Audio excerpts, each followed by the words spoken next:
प्रभु यीशु मसीह में आप सभी को नमस्कार दोस्तों। फिर से एक बार मैं स्वागत करता हूं आपको हमारे इस बाइबल स्टडी में और इस चैनल में फिर से एक बार आपका स्वागत करता हूं दोस्तों। इसमें जो है आज हम बात करने वाले हैं, बहुत सारे मसीही भाई बहन ये बोल रहे हैं कि उनको जो है सताव होते रहता है या फिर उनके चर्च तोड़े जाते हैं या जहां आराधना करते हैं वहां पर वो सब तोड़े फोड़े जाते हैं और इस प्रकार से वो अपने ऊपर बहुत सारे बोझ सह रहे हैं, ऐसा सोचते हैं, है ना। एक असली मसीही क्या होता है, एक असली मसीही जब उसके ऊपर विपत्ति आता है तब वो क्या करता है, ये इस बात को देखें। ये कोई नई बात नहीं है कि मसीही लोगों के ऊपर बहुत सारे विरोधियों लोगों का क्या बोलते हैं प्रेशराइज हो रहा है कि तुम धर्मांतरण कर रहे हो, कि तुम क्रिश्चियन बना रहे हो, कि तुम प्रार्थना दुआ उधर जा कर के करो, अपने घर में क्यों कर रहे हो। इस प्रकार से बहुत सारी बातें हो रही हैं। लेकिन आप एक बात याद रखें, आज हम जो बात करने वाले हैं कि आज मसीही लोगों के साथ ऐसा क्यों हो रहा है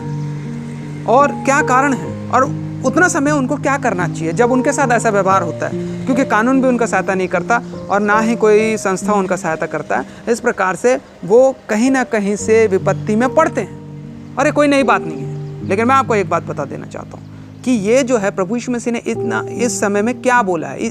प्रभु यीशु मसीह ने बताया कि इस सिचुएशन में हमें क्या करना चाहिए, लेकिन लोग जो है उस बात को ध्यान नहीं देते हैं और अपनी मनमानी करते हैं और अपने तरीके से नए नए प्रोपेगेंडा अपनाते हैं इस प्रकार से। तो आज हम देखते हैं वचन में कि वचन में क्या बोलता है। मत्ती रचित सुसमाचार में, मत्ती रचित सुसमाचार उसका 5 अध्याय का 10 और 11 और 12 यहाँ पर हम देखते हैं। 10, 11, 12 में क्या लिखा हुआ है।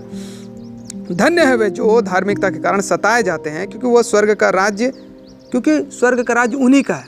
याद रखें इस बात को, स्वर्ग का राज्य उन्हीं लोगों का है जो धर्म के कारण सताए जाते हैं।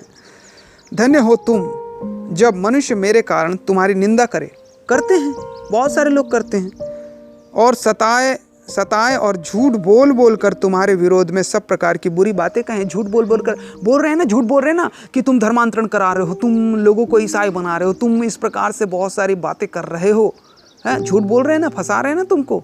तो क्या करना चाहिए देखिए, और तुम्हारे विरोध में सब प्रकार की बुरी बुरी बातें भी कहते हैं कि तुम लोग ऐसा कर रहे हो, तुम लोग वैसा कर रहे हो, इस प्रकार से बहुत सारी बातें कहते हैं। लेकिन यहाँ पर प्रभु यीशु मसीह क्या बोलते हैं, फिर क्या करना तुम, तब आनंदित और मगन होना। प्रभु यीशु मसीह यहाँ पे आनंदित और मगन होने बोल रहे हैं, ये क्या बात हुई, है ना। यहाँ पर जो है प्रभु यीशु मसीह कहते हैं आनंदित और मगन होना, क्योंकि तुम्हारे लिए स्वर्ग में बड़ा फल है, इसलिए कि उन्होंने उन भविष्यवक्ताओं के साथ जो तुमसे पहले थे इसी रीति से सताया था। प्रभु यीशु मसीह ने डायरेक्टली बोल दिया कि तुम्हें आनंदित होना है, बस प्रार्थना करते रहो, ना कि ये सब प्रोपेगेंडा और ना ही रेली फेली, क्योंकि यहाँ पे तुम मरोगे ही मरोगे, चाहे आप किसी भी धर्म या जात के क्यों ना हो, चाहे आप किसी भी ईश्वर को मानने वाले क्यों ना हो।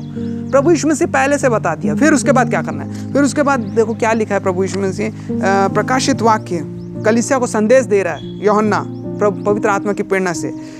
प्रकाशित वाक्य 2:10 में क्या लिखा है, जो दुख तुझे झेलने होंगे। कलीसिया की बात, यानी कि कलीसिया हम हैं, है ना।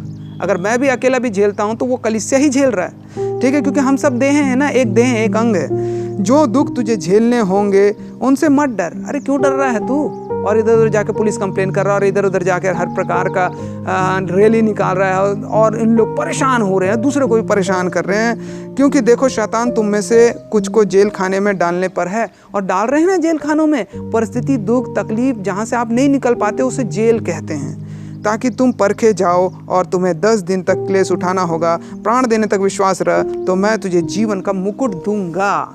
10 दिन तक का मतलब ये नहीं होता है कि एक सप्ताह।